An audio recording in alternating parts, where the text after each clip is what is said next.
All right, so welcome back. Here we are, Adventures in Business. We had our fancy debut of our trailer. That looks good. So shout out to Corbin for doing the trailer. Well done. Thank you, Uh, Corbin. there you go. Jeff, we see you there. Thank you for commenting, Jeff. Good. Thank you for joining us. We're here, February 6th. We have another exciting episode. What's going on? Anything new going on with you, Mandy? Man, I watched the Grammys last night. Did you watch the Grammys? I have to catch some parts of it on repeat because I was streaming, so I missed some of it. Oh, but the hip hop tribute, I could not stop singing. It was spectacular. And I also love, like I don't know, do you do this or not? Whenever I see a awards show, I'm always looking at it from the live event standpoint and the production value and how they're interacting. And so I had a couple takeaways from it. And one of them was that they really made it personal. Like Mm, Adele, they said they found out that Adele loved The Rock and they had The Rock present for her and come out. And okay. I think like my takeaways are like, how can you make it personal for your attendees? How can you make it deeply personal for your employees? Like, I really appreciate how they did that. And then I liked how Trevor Noah, he's in the audience a lot more than normal Yes. hosts. I thought that was really interactive. And then when Bad Bunny opened up, I was like, Mhm. "Oh, an opening Yeah, session for any event, right? A general session or whatever, to have live dancers that actually instruct people on how to do the Mamba." I thought that was yes, awesome. So, I am very looking at it good. from like, "Oh, I'm here with my parents watching the Grammys, loving it," but then I was also looking at it from the perspective of like, how do we incorporate that into our world, you know? Yeah, yeah, What great about you? takeaways. I Yeah, what like about it. you? Thank you. What's new for me? I had a pretty chill weekend, nothing too crazy. I think the high of the weekend is that, for the first time I've ordered a pair of Crocs, so the Crocs arrived, so Oh I was boy, walking oh on boy, you've and I'm crossed living on the over. edge this weekend. Mommy, you crossed over. What color? What color are Yes, they? orange, bright orange, so I love it. Wow. Yeah, yeah, so Love it. that's good. Dean LeBay, hello, welcome in. Hi, Dean. Um So that's the highlight. I'm super excited we get to talk today to Shawn. Yes. Why don't you maybe introduce Shawn by telling us something fun or funny about Shawn, just to kind of, give us some levity as we get into the interview. Ooh. Well, I think okay, something funny. I don't know something fun or funny, but Sean knows a lot about Bulgaria, and he did once travel to Bulgaria very recently with a grill, with his very own grill. And the grill took a journey of its own from the United States, California to there. But I mean, I think if you think about Sean, you think about our guest, he's building the Amazon of Prime in the barbecue space. He preaches smartphone storytelling. He believes that a rising tide lifts all ships. He Yes. hosts four amazing podcasts, and he travels with his family. He calls it the Wolf Pack, the Walchef Wolf Pack. So he can tell us more about it. But Yes. we are so honored to have Shawn Walchef on the show today. Awesome. So we'll welcome you to the show. We'll give you a round of applause there. So nice little built-in round of applause. And just welcome. We're happy to have you. We're excited to learn from you. Maybe the first question you can answer for us is, what's your definition of smartphone storytelling? I'm really intrigued. Smartphone storytelling. Thank you for the question. Thanks for having me on the show. And anybody that's listening, I hope that I can make you uncomfortable. That is my goal, is to really understand where I've been as a small business owner, opening up in 2008, and now where we are in 2023. As Mandy said, we have 4 podcasts. Our website is calibbq.media. We truly believe that everyone that's listening is their own media company. No one's coming to tell your story. I think that was my aha moment, and understanding where we were with the internet, understanding where we were with Web 2.0, understanding that all these apps that we take for granted on our phone, subjectively we have feelings about Facebook. When I say Facebook, when I say Twitter, when I say podcast, when I say LinkedIn, people start to think of certain things. Yet we're all on these platforms consuming every single day. Not just myself, but my wife is, my son who's 5, my daughter who's 3. This is the world that we live in. My team at Cali Barbecue, we are all on our smartphones consuming content. My goal for anybody that's listening is to understand that you matter. Your voice matters, your story matters, and you've never had the technology that you have now with that smartphone. It doesn't have to be an iPhone, it can be an Android. All you need to do is have the courage to be uncomfortable and to publish content. Because if you publish content, now the game changes. Everything changes. You don't have to be the social media manager for your company to have permission to publish. You can be in sales, you can be in marketing, you can be a founder. I talk to small business owners every single day. I talk to Fortune 500 companies, to their chief marketing officers, to their CEOs. The message is all the same. Smartphone storytelling is the answer to all of the things that we want to do and accomplish. I know that my problems that I have in my barbecue restaurant in San Diego, we're lucky to have 5 locations, been in business for 15 years. I know that the problems that I have are the same as the person that I talked to this morning, a tech founder in Vienna, Australia. He has a vegan restaurant called Tolstoy in Vienna. Him and I connected because of smartphone storytelling, because I have the courage to go on podcasts like this, live shows like this. And he goes, I want to have a connection with this guy. Him and I talked about the problems that he has in Vienna. And guess what? They're the same problems that I have here in San Diego. Understanding this digital hospitality world that we live in, the more that we have the courage to be producers and not just consumers, that's when the game changes. And smartphone storytelling is the answer. Wabam! That was Boom. great. Boom. I I want to go back on that though, because Shawn, like where you are today is so different than where you were 15 years ago for most of us too. But I think the lessons that you could share with our listeners and our watchers are really valuable. So could you just share a little bit about the location of your restaurant, how you kept trying to get media, you kept trying to get attention, and then how one day this smartphone storytelling clicked for you and how it's just really just blown up and grown your business. Can you kind of share that journey with us? Yeah, I mean, when I opened with one of my best friends from college, Corey Robinson, in 2008, we opened in a very difficult location at a very difficult time in a very difficult industry. I had very smart people that were close to me, that were successful, that said, "You're crazy. Location, location, location. This is a terrible location. This is a terrible time, and you're getting into the restaurant business." And yet we went forward. We opened in 2008 and we struggled. We struggled for 4 years trying to pay our bills, trying to pay our payroll, trying to figure out how to run a profitable restaurant. And the evolution of our brand was being a breakfast restaurant, adding dinner, adding a sports bar, and then pivoting into barbecue. Barbecue really was a point of differentiation that allowed us to go, well, on the West Coast here in San Diego, doing craft barbecue is unique. Nobody's doing it. If we can do it really well, then we'd have a reason for 3.3 million people in San Diego to drive across the county to our bad location. So I literally spent all that time trying to figure out marketing, trying to figure out branding, trying to figure out how to make great barbecue, how to make great hospitality. And after 5 years, we finally had a profitable business. We finally had staff that were taking care, serving great brisket. We had made terrible brisket. Now we were making great biscuit. We were making great ribs. And I was like, okay, now's the time. This is when the press is going to come. Local media is going to come to our shop and they're going to go, "Hey, Shawn, congratulations. Let's put you on TV. Let's put you on radio. Let's put you in magazines." Well, guess what? No one came. Troy Johnson never showed up. Troy Johnson did not. He did recently. He did Yeah, good. recently. Oh, good, good, good. He did recently, but Good. yeah, I mean, it goes for any small business owner, anyone that's trying to accomplish anything. We think that if we're so good, they can't ignore us.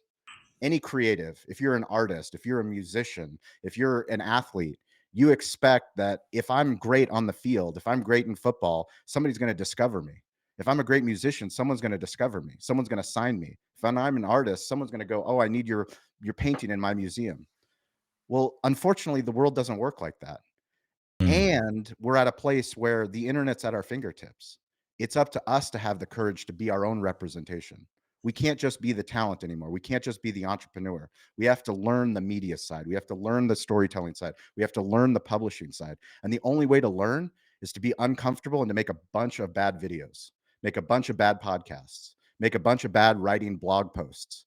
All of these things, all of the things that we do and the things that I talk about are you willing to be uncomfortable? Are you willing to do what other people are unwilling to do? Because if you are, then all of a sudden in your DMs aren't going to be people reaching out for sales, but they're going to be collaboration opportunities. Mhm. It's going to be a reverse funnel where all of the leads, all of those qualified leads that you're looking for, all of a sudden they're like, "I saw your video. Can you tell me more? What are you doing? How are you doing it?" because this whole world, we're all connected by the internet. Awesome. I want to continue with, I want to get some specifics, and then we're going to come back out to a more macro level. When you're looking at smartphone storytelling, what are your favorite apps to use? And what's a newer app that we should keep our eye on moving into 2023?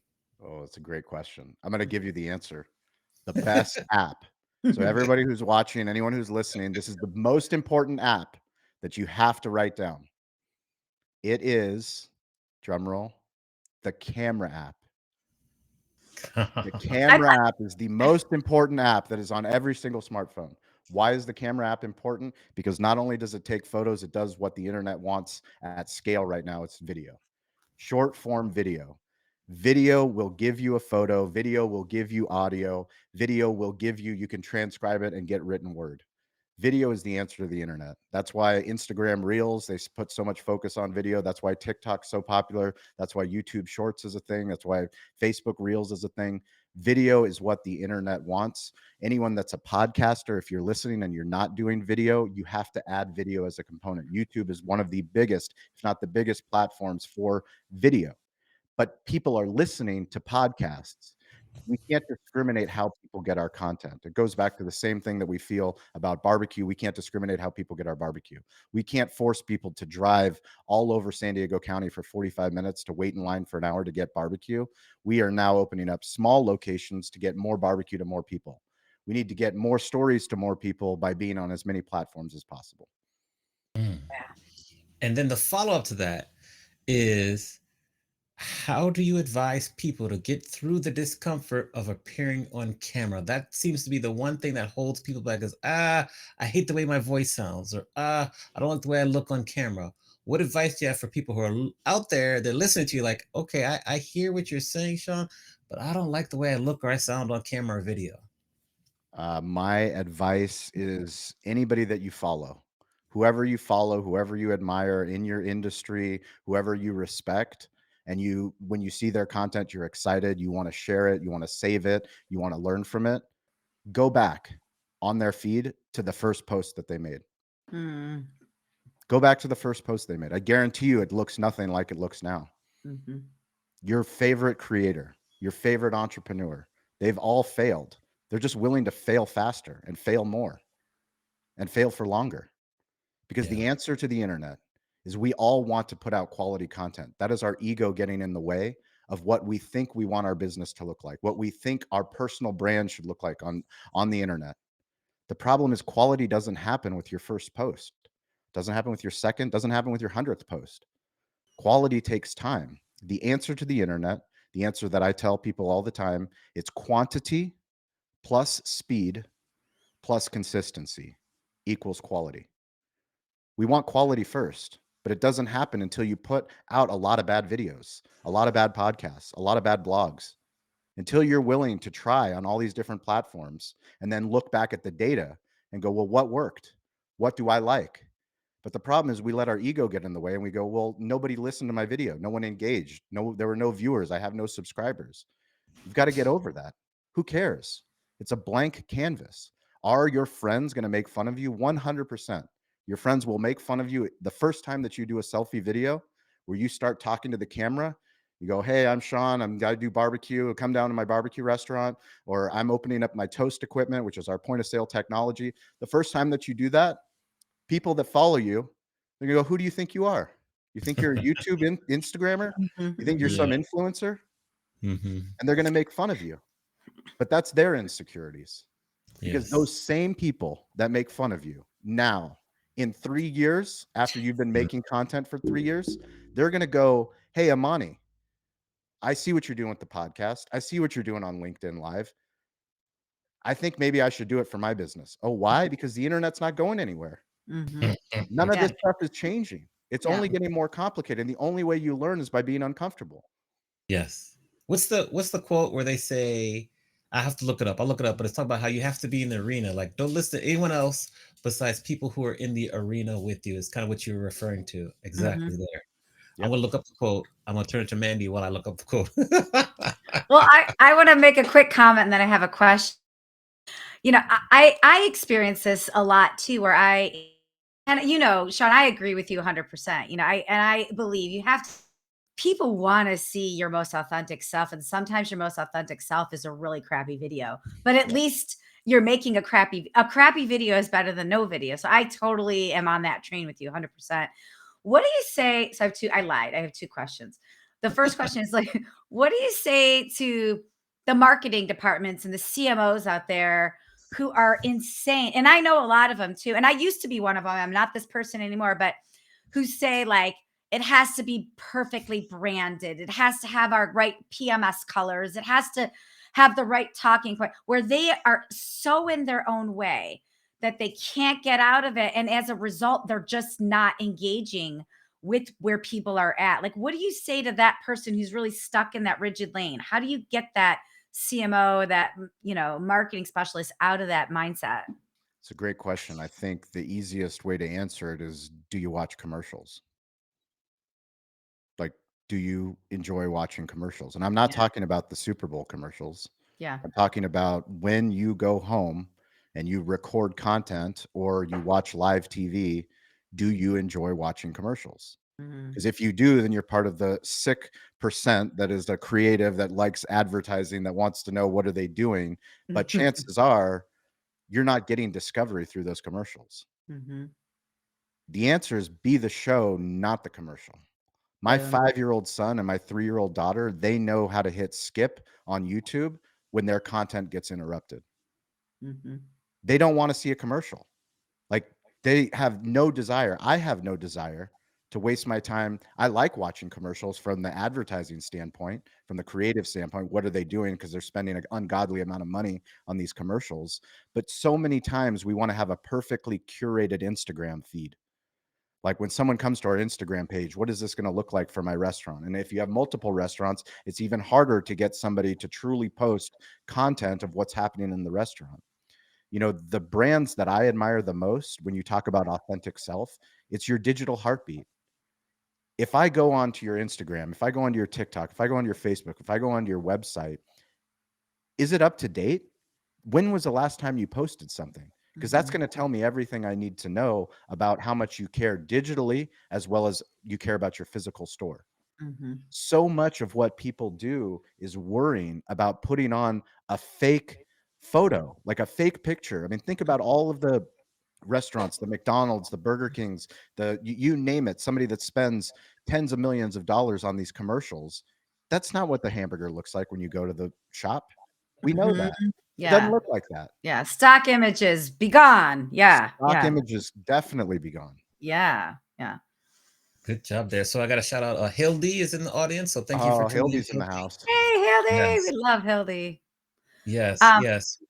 Go ahead, Mandy. well, so I kind of want to switch gears for a second, because something that you do, I really admire you. And I think Amani and I have the same mental philosophy, is like, you make space for yourself, like in the midst of being a parent and a husband and running 4 podcasts and 2 masterminds and 5 businesses.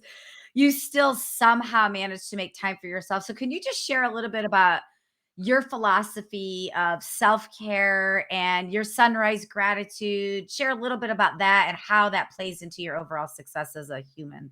Yeah, it's in the hospitality space, it's something that I don't think is talked about enough, and I'm trying to have uh, a more thoughtful conversation around self-care, understanding that I remember when I was 26 years old, I went to my first therapist, and in that therapy session, I was explaining all the things that I was doing for my grandfather. I was the trustee of his estate. I was taking care of my mom, my uncles, my brothers, my cousins, and trying to open up the restaurant. And my brother was going through some difficult times, and I was telling all this stuff to my therapist, and she said, "Shawn, when you travel on an airplane and they're going through the safety instructions, and they say, um, these safety instructions are, when the air oxygen mask comes down, what are you supposed to do if you're traveling with children?" And I said, you know, take care of the kids. No, you're supposed to take that oxygen mask and put it over yourself first. Because if you don't have air, you're worthless to everybody else.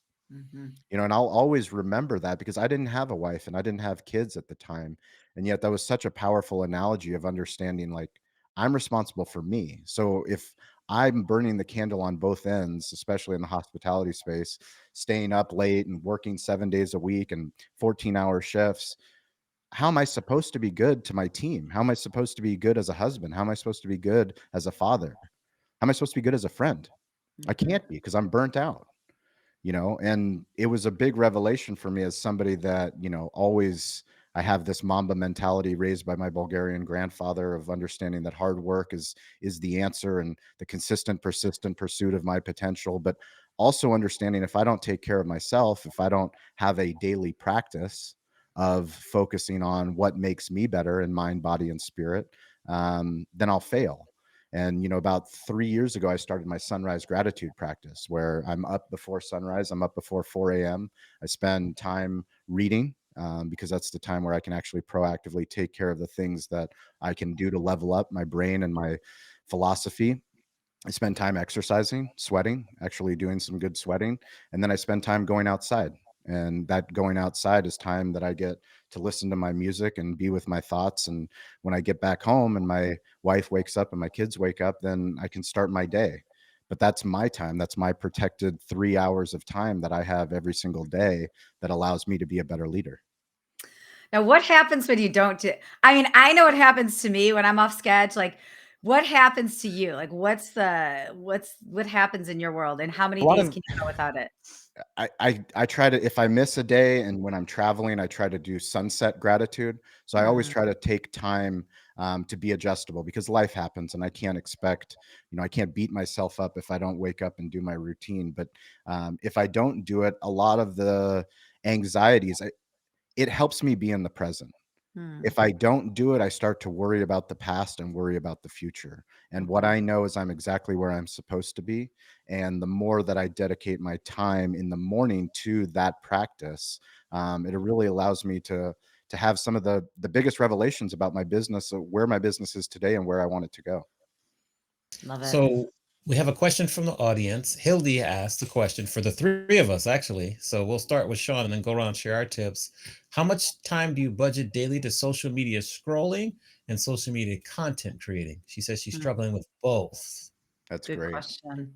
Yeah, I mean, I'm on my phone 8 hours a day minimum. Um, the amount of time that I spend consuming content versus producing content, I try to spend as little as possible, probably 20% on the consumption side, because there are people that I admire and I respect and I learn from. So, I mean, it's when I think of Twitter, there's some amazing people that I follow on Twitter that they do Twitter threads, and it's some of the most insightful content that I read across all platforms. There are some Instagram followers that people that I follow and admire that I learn from, YouTube, TikTok, you name it. I'm always looking, but I try to spend less time looking and more time of what can I do to create content. And, by creating content, I think one of the most important things is thinking of, like I said, be the show, not the commercial. It's how do you document what you do?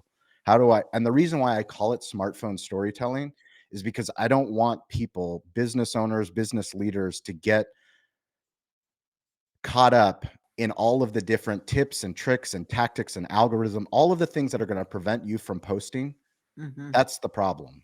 Yeah. The true way to grow is to get uncomfortable, to get raw, to do a video and to post it now.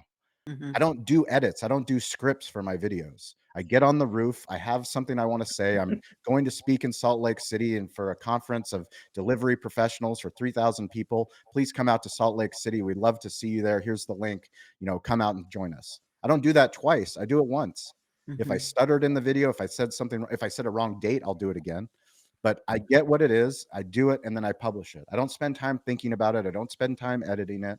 I spend time doing, publishing, Mhm. because we talk about the 4 P's, and that's planning, producing, publishing, promoting. That's the cycle of being your own media company: planning, producing, publishing, promoting. The problem is we spend so much time planning that we never produce, and then we never hit publish. And once we hit publish, we publish and then we ghost, we go away. You've got to Mhm. engage. That's how you promote the content, and then you redo the cycle. If you can check email every single day, why can't you publish a video every day? You can respond to text messages, if you can do inventory, if you can do all of the things you don't like doing, Just add this to the things you don't like doing. And what if you end up like doing it? There's people that don't even speak. The most popular TikToker on earth doesn't say a word in his videos. Hmm. He has hundreds of millions of TikTok followers, brand deals like you wouldn't believe, tens of millions of dollars. He doesn't say one word in his videos. Who is that? Khabib. Wait, say it again. Khabib. His name's Khabib. Khabib. Yeah. Okay. I'll put that in the show notes. Yeah, That's that's powerful. yeah. What so I agree with you, like less time scrolling, more time creating. I probably need to do a better job personally of taking like a show like this and adding more clips and using that content that's already done. But I do spend significantly less time. I do like Twitter for following certain things, whether it be like my favorite sports teams, influencers, or people that are teaching me how to do things on like Twitch or live streaming where I learn from them and share with other people.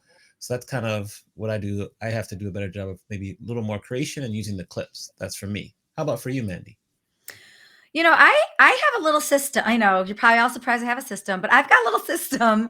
So I post in the morning and I post at night. So when I get done with my personal routine that I have in the morning before I sit down in my office to start my work, my work as a part of my day is to post on all platforms at the beginning of the day.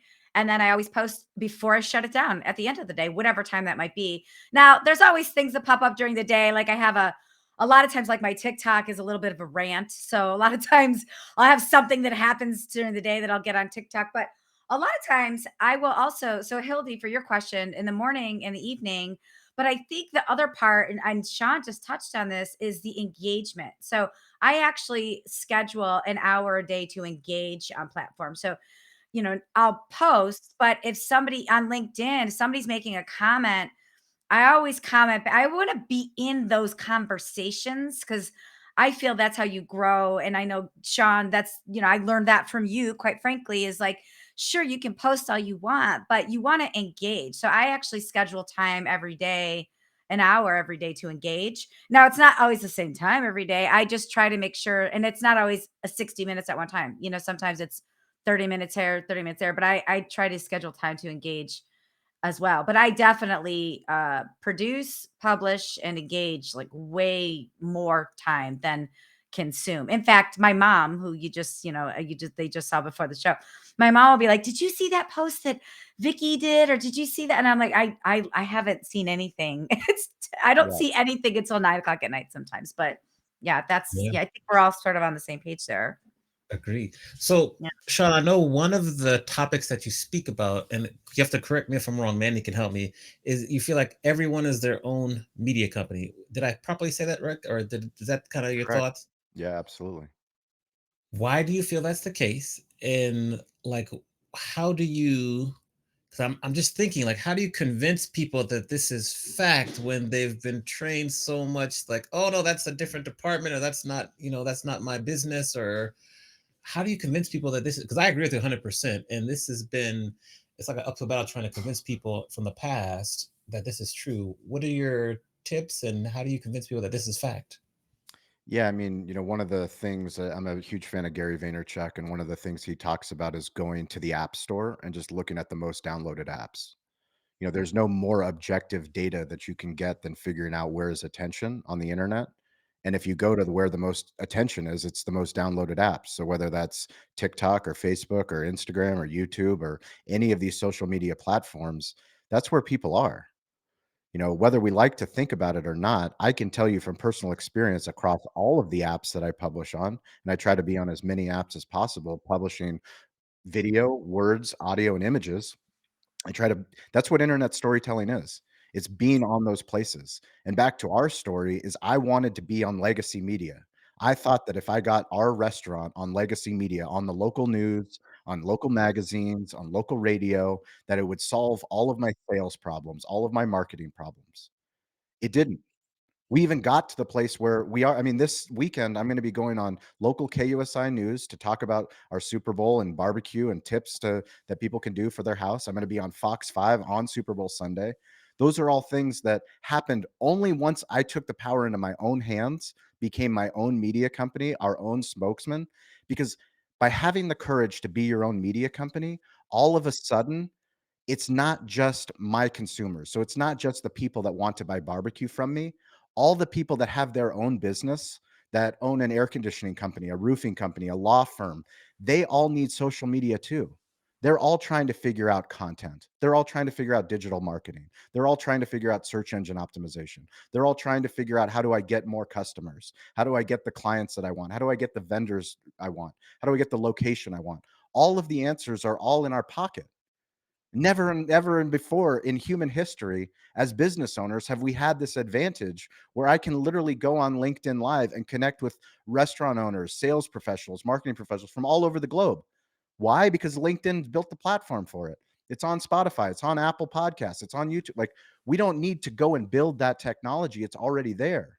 Before, as a business owner, you'd have to pay tens of thousands, hundreds of thousands, millions of dollars to be on NBC, to be on CBS, to be on any of these platforms that matter.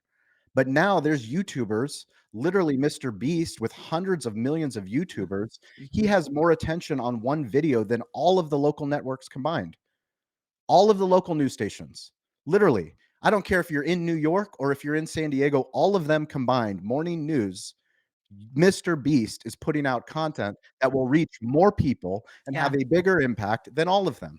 If that doesn't tell you everything you need to know, I don't know what to tell you. And I Yes. think the bigger story here, and I think you scratched on it, but I really wanted to resonate with your listening is Sean's barbecue place is in Spring Valley. I've been there. Is a lot of traffic on the road. It is delicious barbecue, one of his places. But he literally grew his business from one restaurant to 5 locations from taking the power into his own hands. So I'm actually curious for you, Shawn, like, how did you go from being the location in Spring Valley? Can you tell the story about how you got into Snapdragon? And I think you have 2 locations there. And for anybody watching or listening, Snapdragon in San Diego is a stadium. It used to be Qualcomm Stadium, and now it's Snapdragon Stadium. So it's a big entertainment venue, sports events, live music events. And Shawn has 2 restaurants in there, right? Is that correct too? Yep, that's So correct. can you Yeah. tell that story? Like, how did you get in there? Did you approach them?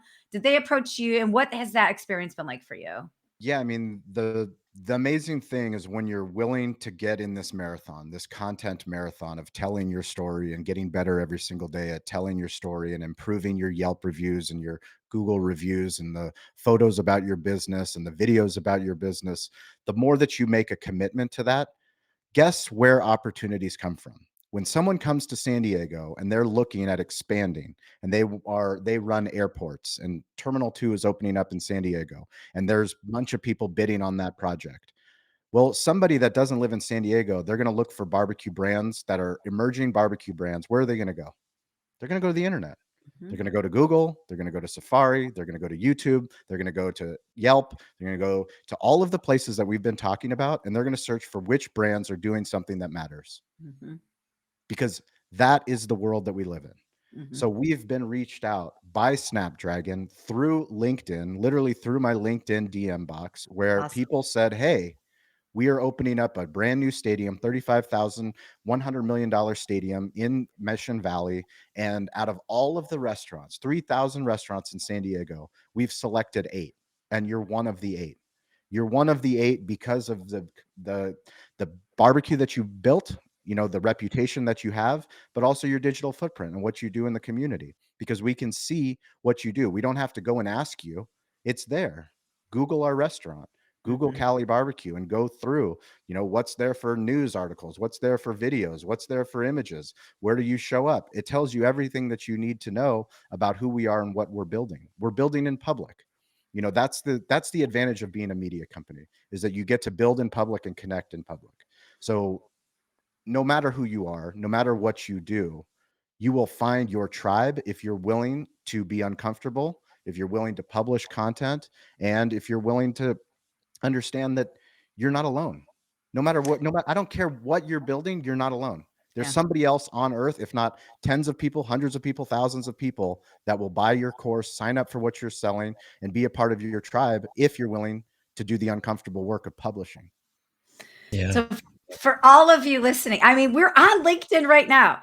So Yes. Shawn inked a 2 restaurant 35,000 seat stadium from a LinkedIn message. So if your LinkedIn account is not updated, get on there. If you are not posting Yes, consistently, do that. Like it works. Like he lives to tell the story. it works. Absolutely. Hmm.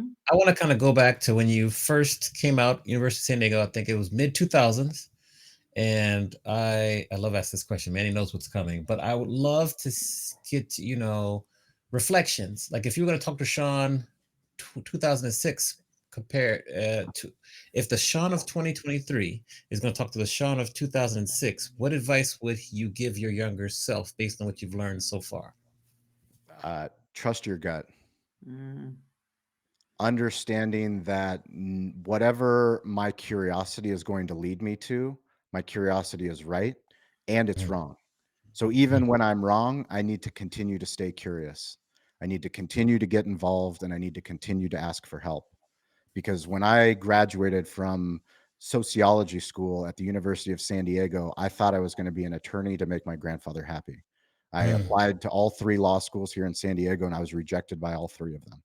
It was more devastating for me to go tell my grandfather that I didn't get into school than it was Oh. for me about getting into school because Mm. I didn't want his disappointment. But he believed in me. He believed that this restaurant that I was going to chase was something bigger than a restaurant. I mean, I just got a DM from a friend of mine. He owns a local restaurant here in Eastlake, Chula Vista, California, and he said he DM'd me. He said, "What did you do when you were working on your restaurant to make you? What did you do to inspire you to think bigger?" Mm. And what mm. I did was the stuff that I do every single day. It's I read things that inspire me. I surround myself with people that are doing great things that I admire. I ask them. Now that you have the internet, you can go DM somebody on LinkedIn, you can tweet at somebody, you can send them a DM on Instagram. There's no more gatekeepers. It's up to you. Whoever inspires you, whatever message you're trying to get out, whatever you want to build, you want to start a podcast? Guess what? Amani and Mandy, they'll tell you. They'll tell you exactly what it takes. Tell you They'll what it tell you what takes. they did right. They'll tell you what they did wrong. Talk to any podcaster. That's why I love podcasters, is you're Mm. internet publishers. Literally every single week we have to figure out how do we make the show better. If we make the show better this week, then the next week. I mean, it took me 5 years to finally monetize our podcast. Hmm. 5 years of investing, of reinvesting, of taking money from the restaurant to this crazy idea saying we're a barbecue media company. I think Yeah. that telling the business story, the marketing story of all these different people that I believe in, let's continue to invest in it. Let's find ways to grow the show, to go to conferences, put on live events. How do we do all that stuff? Well, we do it because I'm crazy enough to believe in it. So if I go back to 2006 to your question, it's keep believing, keep Mm. dreaming big, and stay curious. I Okay. love You that. mentioned reading. So before I turn it over to Mandy, I always ask, like, what are some books that you love to recommend to people? It can be personal development books, it can be fiction, nonfiction that you think people should just read that can really help them elevate their game. Elevation of your game. Well, my favorite book is The Alchemist, and that's by Paulo Coelho. Mm. Yes. It's an absolutely incredible book. It's about believing in the universe. It's about understanding that all of the gifts are right in front of you, yet we don't see the treasures that are all around us every single day.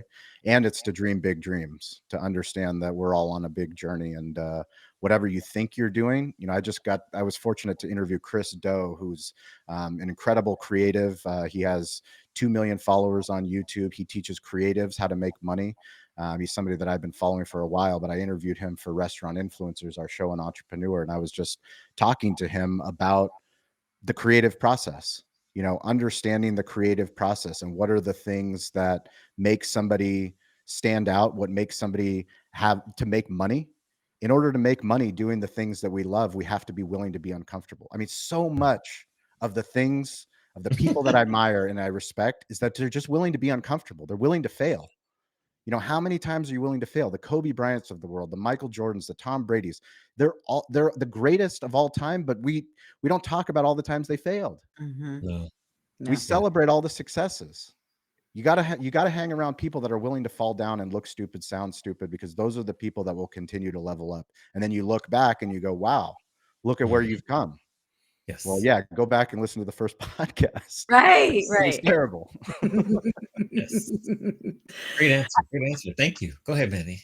Well, I was gonna say, we did our first test show live because we're Yes. like, we're going to screw up. Like, we'll take feedback. I mean, I think you just have to do that.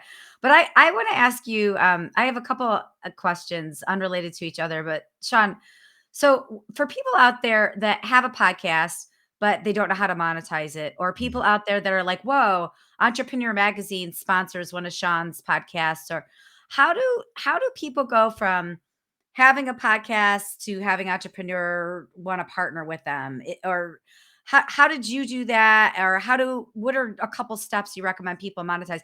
And I know we have to be consistent and things like that, but I'm just curious, like for you specifically, how did you transition into that? I mean, I think the best advice that I can give to creatives, to people that have already taken the long form storytelling leap, consistently producing a podcast is long form storytelling consistently. There's only 1% of podcasters that monetize their shows. Yeah. There's 3 million podcasts. That's a Mhm, lot of creative people that are waiting for their first brand deal. You mhm. notice what I said? I said waiting. Waiting. Yeah. Waiting. Yeah. Yeah. If there's the best advice that I could give, and that's to proactively build in what you're worth. Build in what, because I spent so much time knowing that it was correct, but not being willing to ask somebody to sponsor me. I Mhm, knew that it was right, but I didn't allocate resources and time to say and go, "Hey, company that I believe in, that I already do business with, you know who I am. This is what I'm doing. Will you sponsor my show? This is what it costs." mhm, Until I was willing to make that pitch deck. And the problem is when you first start, you don't have anyone listening. But we have a mutual friend, Charlie Ebland, who started mhm, Single Tree Nation, an mhm. incredible podcast, and he's asked for my advice. And my advice was go get money. Yeah. Go get $15,000 a quarter, Mm, $5,000 a month. And a lot of people are like, that's a lot of money. Yeah, it should be a lot of money for the amount of time and effort that you're going to put in to being a media company, to being a creative. This stuff is Yeah. not easy to do. no. No. Every single week, you have to dedicate time and effort and resources to do it. Every company on earth needs it. Mhm, Every single company. I don't care what vertical you're in, every company needs it. So if you have a storyteller, someone that understands storytelling at scale using Apple Podcasts and Spotify and YouTube and Instagram and TikTok and LinkedIn, all of the different places where all of the attention are, well, you should be doing brand deals. You should be reaching out to the people that already believe in you, that you're already doing business with, and say, "Hey, let's do a content collaboration. Let's work together to not create an advertisement," because I'm not telling podcasters to go make a radio ad. I'm mhm, telling them go and do some integrated content where you're doing something that's beneficial both for you and for them and for the guest and for the audience. mhm. Is it hard to do? Absolutely, it's hard to do. Is it possible to do? Yes. But 5 years from now, when we look back, when there's 10 million podcasts, there's going to be that's a huge delta from 3 million to 10 million. That's a Mhm. huge opportunity. And Yeah. imagine if you start now instead of waiting 2 years, where you Yeah. guys will be in 2025 compared to, anybody else that starts in 2025. Will there be more platforms? Absolutely, there'll be more platforms, but there'll also be more money because people aren't going to be spending the $7 million that they're spending on a Super Bowl commercial because attention's fragmented. It's fragmented across all these different platforms. Yeah. I love that answer. It's funny, we had Maurice Cherry on a couple weeks ago, and he started a podcast in 2005. Amazing. And Yes. and as you're talking about the numbers, I'm thinking like, what if he started with his advertising in 2005? Like, where would he be now? Like, Right. that's just a big span. When you look at it in that number of years, that's a big span. I want to switch gears, and I know we all have a couple of minutes, but Shawn, I use you as an example all the time about our industry, right? Hospitality. And I think many industries talk about we don't know where to find great employees. We don't know how to recruit. We don't know how to I just don't know how to do it. But the reality is it's easy to do and you've done a great job at it. And my favorite story about you is how you got up on the rooftop and you flipped your signs and you were looking for employees. So can you just share your philosophy on recruiting and where to find good people and how good people find you? Well, the sign example of me going on top of the roof, it's old school meets new school. So if you Google 8910 Troy Street, Spring Valley, you'll see the location of our restaurant. You'll see our village. You'll see why we believe in the internet as much as we do, because we're in the middle of nowhere. We have tire shops and liquor stores, and it's an industrial place, it's a commercial place, but you wouldn't expect to find Cali barbecue. That's where we're located. But I took a sign, cardboard paper from Staples, a marker, and said Cali barbecue is hiring. And I went on top of our roof. Now, if I went up on top of our roof and I stood there for an hour, there would probably be 45 cars that would drive past our restaurant. Of those 45 cars, maybe 5 of them would see this crazy, ridiculous guy on top of the roof. But what I did was I had Steven Swiderski, my catering manager, ghost kitchen manager, another digital hospitality specialist, take my phone and do a video, a short form video, less than 15 seconds of me holding this sign. Now, where did I publish that? I published that on LinkedIn. I published on Instagram. I published on TikTok, published on YouTube, published on Facebook, added to our email, added to our website. Now, all of a sudden, those 45 people and the 5 people that would have saw it are now tens of thousands, hundreds of thousands of people that not only see it, but they know somebody else that works in hospitality, that works in barbecue, that works in media, that goes, hey, there's this guy that's crazy enough to get on a roof. Didn't your niece say that she was looking for a job? Why don't you go and have her talk to Shawn? Someone Mhm. DMs me, hey, my niece is looking for a job. I DM them back. I literally no longer post on Craigslist. I no longer post on Indeed. I no longer post on any of these job aggregating platforms. I literally do it all through social. Mhm. And I'm always recruiting. We're always hiring. We're always trying to find talented people to our team. And because of it, we have a team of incredible people that are building not only our barbecue side, but our media side of our business. I Okay. love that. Who That's doesn't good. want to work for a guy on a Yeah, roof? I I love mean, yes, that. you're getting Love us fired up. that. Shout out Robin M in the audience. Thank you for tuning in, saying how valuable this is. Now's the time in the program, Shawn, where we flip the script, so to speak, and you ask each of us one question. So you can start off with Mandy or myself, ask us one question, we'll answer, and then we'll come back to you with one final question. Amani, bring me back to when you went live for the first time. How did you have the courage to do it? And what did you learn from doing it? Ooh, when I went live for the first time, it was early on in the pandemic because I do podcasting too, but that was all pre-recorded. You can edit it up. But the first time I was just an interview for my podcast, went live.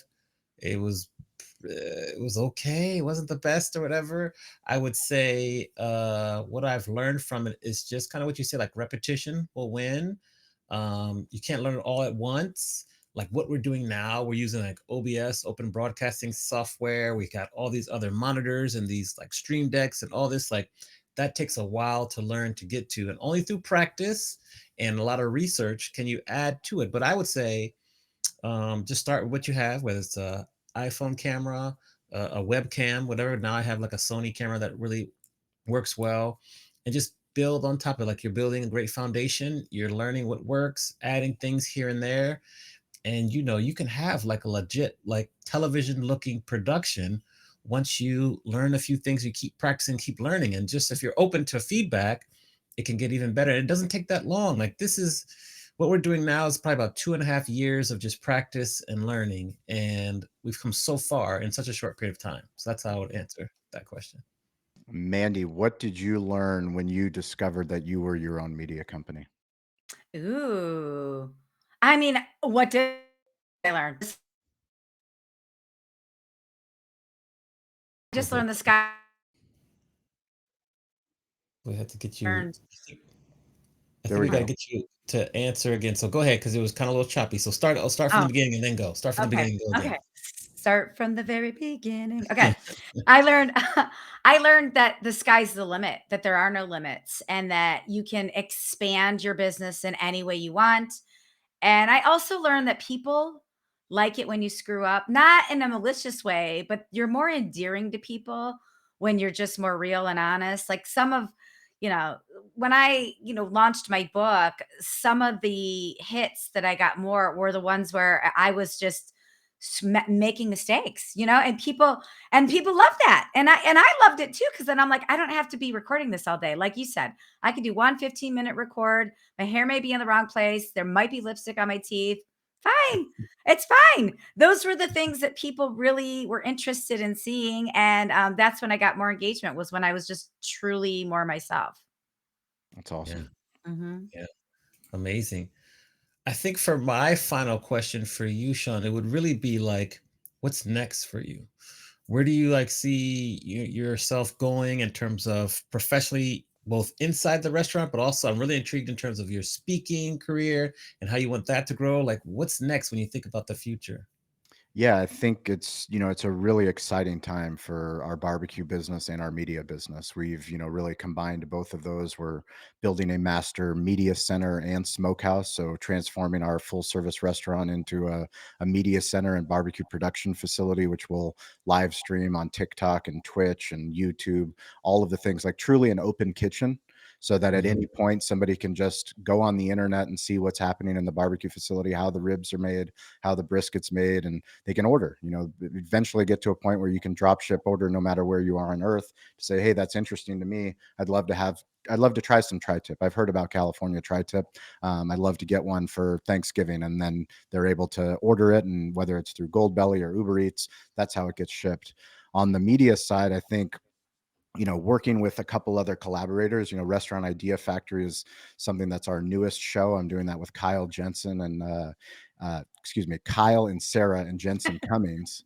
But both of those guys are both at the top of their game in the restaurant hospitality space, and teaming up with them and collaborating, on something that I've learned on brand deals and how to get sponsors for our show that we have with Entrepreneur, and having Toast as a title sponsor and Atmosphere. How do we continue to create content for other partners is something that's exciting. So growing that show, going to trade shows, disrupting the trade shows, because I think that there are a lot of good industry trade shows, but I think they're not doing a good job capturing content when they're there, which can help Andy, promote hello. the show. I'm sorry. Exactly. Yeah. No, Yeah. exactly. But Hmm. Yeah. and then also on the streaming side, I think so much of the intellectual property, the things that we're creating, they're a chance for us to pitch Netflix, pitch Amazon Prime, pitch these partners, of knowing that content is everywhere. And I think the content, the curiosity that leads to the content that we're putting out, it is valuable. And I think there are shows, streaming shows in the future of what we're going to be able to do. So a couple points you made there, is that Manny and I have been talking about how different kind of trade shows or conferences are missing that streaming element where they have so much content they can bring it, like the third screen or the second screen, their speakers onto someone else who can interview them, ask them some in-depth questions, so people from home can tune in. They get more content. It's just a really missed opportunity that we were talking about. We just talked about that earlier, We just and talked then about that before you came on. Like, we're calling yes. it Next Live or whatever. Yeah. Yeah. Yeah. Totally And agree. then you mentioned the kitchen, streaming the kitchen live on Twitch. I'm really big on Twitch. I love Twitch. I follow someone who just streams them making pizza. It's a pizza parlor in I love Rochester, it. New York. And they have like 1,500 or 2,000 people every day watching them make No pizza, way. engage with the stream. And it is amazing. And they're growing fast. So I that need to, I need obviously, I need to interview them for our show on okay, Entrepreneur. I will That's I will connect you with them. Please Pizza connect me Princess with them. Pizza G. She's it's phenomenal. And her Connect me I with think them. it's her husband co-own the pizza parlor. And they have like 1,500 people there and they're Ho- giving subs and everything. How else, if you don't have the courage to be your own media company, to be on Twitch, to have your pizza parlor, now that's going to lead to them getting a feature on Entrepreneur. Like, this is the answer. For Yes. anyone that's listening, Mhm. this is the answer to the internet. This is Mhm. how ideas get spread. If you're Mhm. willing to have the courage to be on Twitch, to be on TikTok, to be on podcasts, whatever you're doing, somebody's going to tell your story to someone else. And that will lead Mhm. you to more opportunities, more business, and a bigger impact on whatever you're trying to do. Yeah, absolutely. Mandy, Amen. what is your final question? I didn't mean to dominate so much, but I got so excited when you mentioned some of those things. So carry on. I got excited too. That was a great question. Well, just my final question is, Sean, you mentioned him earlier in the podcast, in the show, and I just want to know. I know you were close with your Bulgarian grandpa, and he had a Yes. big influence on you. What is one thing that you want people to know about him? It's the thing that I say on every show. It's the thing that I say in every clubhouse. For people listening, please join me and Mandy and Amani. He's been in the rooms with us as well, but every Wednesday and Friday at 10 a.m. on Clubhouse. Some of the people that are in the chat, Dean and Hildy, thank you guys for being there. We have an incredible group of people, and what we say every show, every clubhouse is stay curious, get involved, ask for help. So you wouldn't be consuming this content if you weren't a curious person. Curious people are the people that are willing to know that we don't know everything. We're trying to level up. We're trying to learn from other people that are inspirational. But then you actually have to get involved. You know, Mandy, you speak. I'm sure Amani, you've done incredible keynote speeches. We're all teachers. Mhm. When you teach, when I was a kid, I remember making fun of the kids that would raise their hand, making fun of the kids that were Mhm. sitting in front of the class. That's the answer to life. Sit in front of the class, ask the question, stay after, go to office hours. That's getting involved. When you hear something, you say, oh, I listened to Shawn say to be your own media company. Well, that's great as a big idea. What's the next step? The next step is to do a selfie video and to publish it on LinkedIn where you're watching it. You know, Mhm. if you've never done a selfie video, say, hey, my name's Shawn. This is my first selfie video. I'm very awkward and I'm very scared to put this video out into the world, but I love restaurants. I love podcasts. I love media. If you want to connect, please connect with me. And then do it tomorrow and do it the next day. And then finally ask for help. You know, asking for help is one of the most difficult things to do, especially when we have the internet at our fingertips and you can listen to podcasts and you can go on YouTube, you can read the books. But like, if somebody inspires you, there's nothing preventing you from asking. What's the worst that happens? They just ignore you? Ask Mhm. again. Yes. Ask Yeah. again or ask somebody else. I love Well, that. Those are lessons from grandpa, right? Those are all Stay lessons yes. from grandpa. Yeah. stay That's curious, ask grandpa for right help. there. Yeah, tell Yes. us, give That's a him. plug for his book. I think that's a cool Yeah. story too. So this is how a Bulgarian farm boy grew wealthy in La Jolla, California, and I helped him write this book in 2003. It's written by Lubin Walchef. But yeah, it's the story of a farm boy that his curiosity led him to an incredible life, and now I have the ability to not only learn from him, but you know, one of the things I don't talk about a lot is how much he loved technology. You know, when Mm. he was 73 years old and we started working on this book, he was at that time, and that was like back in early 2000s. He was looking for software that so he didn't have to type on a computer, that he could just talk and then it would Oh, dictate. Hmm. Literally yeah. transcription software that we Voice use to every single yeah, day, yeah, Yeah. voice to text. yeah. But he was always trying to find the next technology that was going to make him better. And you know, whoever's listening to this show, you have parents, you have grandparents, you have loved ones that you meet with every Thanksgiving, every Christmas. They tell the same story to you. And usually you roll your eyes or you go, oh, I've heard that. Don't roll your eyes. Become a journalist, Mhm. become a media reporter, become a documentarian. Take out your phone and ask questions to make that story come alive and record it. Record it for yourself, record it for your loved ones. That is something that you will cherish for the rest. We have these tools and we just take them for granted. Yeah. Don't take the tools for granted. You have amazing stories with all the loved ones that you have. And once they're gone, they're gone. But I'm grateful that my grandfather, you know, he took the time to make sure that every boy that grows up in his village, that there's a book there that they can learn from and hopefully be inspired from. I love that. Amazing. You're right though. The video on TikTok, on my TikTok, that has the most views is 7 seconds of words of wisdom my mom gave one of my gal pals and I over lunch, and I was like, "Oh my god, I have to record that." Yep. And I thought I'll just share this on TikTok, not thinking of it, and then it went viral. Yep. And yeah, recording your family, your loved ones, man, yeah, that's valuable, and I'm really happy you have that book from your grandpa, with your grandpa. That's really powerful. Yeah. Mhm. Well, Shawn, we first want to say thank you for taking time out of your busy day to share your wisdom and expertise with us.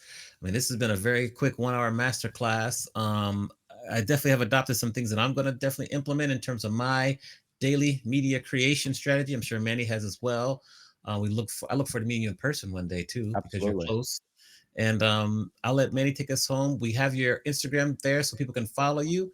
Mandy, any final thoughts before we turn it over to you and I? No, I mean, just thank you for being here, Shawn. And when Shawn says Clubhouse, I know you guys think we're crazy, but it is the best mastermind. Shawn leads the best free mastermind on Clubhouse, 10 a.m. Wednesdays, 10 a.m. Fridays. You will not regret it. So if you're wondering about anything, just tune in and listen and join us. Get on stage. On Get on Yeah, stage and tell us get your on story. stage. Yep. Yeah, Wednesdays and Fridays. Amen. But thank you, Shawn, for being here, and thanks for being a leader in what you're doing. I've personally learned so much from you, and I continue to learn Appreciate from it. you. So thank you. Thank There we you. go. Round of applause here. We'll do that. And thanks again.